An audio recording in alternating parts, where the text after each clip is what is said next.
সে কানাতিল আজওয়াজুল মুতাহহারাতু ইউযায়্যিননা আইদিয়াহুন্না ওয়া আরজুলাহুন্না বিল হিন্না।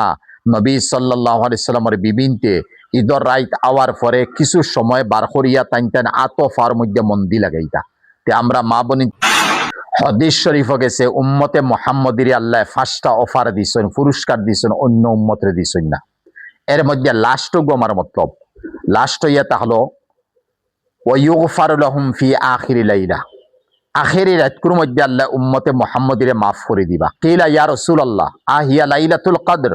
হে আল্লাহ নবী রাইতগু লাইলাতুল কদর নি, সবে কদর নি।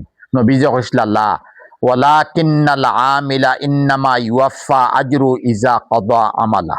নবী যে ফরমাইসলা না না, মজদুরে খামলায় খাম করার পরে তার উজরত খামর বাদে দেওয়া হয়। খামর সময় খামর আগে তার মজদুরি দেওয়া হয় না। ওখান দিয়া মুহাদ্দিসিনে বুঝাইতে, অর্থাৎ নবীর কথা ওখান দিয়ে যে রমজানর আমরা 30টা রোজা রাখলাম, প্রত্যেক ইফতারত আল্লাহ কম বেশ 10 লক্ষ জাহান্নমীরে জাহান্নম থেকে নাজাত দিতরা। 30টা রোজায় 3 কোটি মানুষের আল্লাহ জাহান্নম থেকে নাজাত দেয়। এখালা ঈদর রাইত, মানে রমজান পরে যে দিন আইব রাইত আইব, ই রাইত লগি ঈদর রাইত।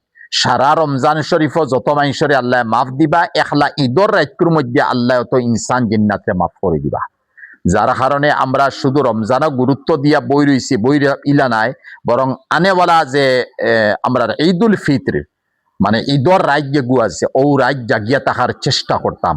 হান্দেশ বানানি অন্য খাম ভরা করতাম, খাইতাম, খুশি করতাম। আল্লাহ দাওয়াত দিছেন এই দিন তো রোজা রাখা হারাম, যার কারণে আওতাও করতাম, মাঝে দিয়ে আমার এবাদত জারি থাকতো, এবাদত জারি থাকতো।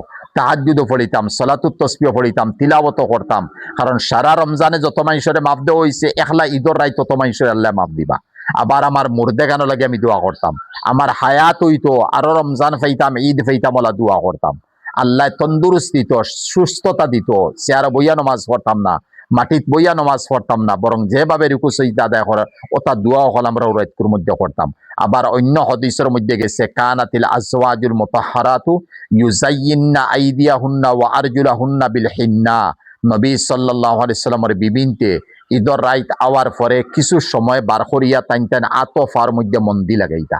তে আমরা মা বনিতে মন্দি লাগাও কাতর মধ্যে বালা কথা, একটা খুশির রাইত। আপনি ওদিকে খুশিও করুক, ওদিকে আপনি ইবাদতও করুক, ওদিকে আপনি হান্দেশ ফিটাও হোক। অন্য হাদিসের মধ্যে গেছে ঈদুল ফিতর অর্থাৎ রমজানের ঈদ, নবী সাল্লাল্লাহু আলাইহি সাল্লাম ঈদগার মাঠও যাইতা না যত সময় পর্যন্ত একটা খাজুর বা মিঠা খুন্তা খাইছেন না, ওগো খাইয়া এরপরে ঈদগার মাঠের মধ্যে যাইতাম। আর হালকা মুখ দিয়া বেটাইনতে তকবির করি করি, মনে মনে তকবির পড়ি পড়ি ঈদগার মাঠের মধ্যে যাইতাম।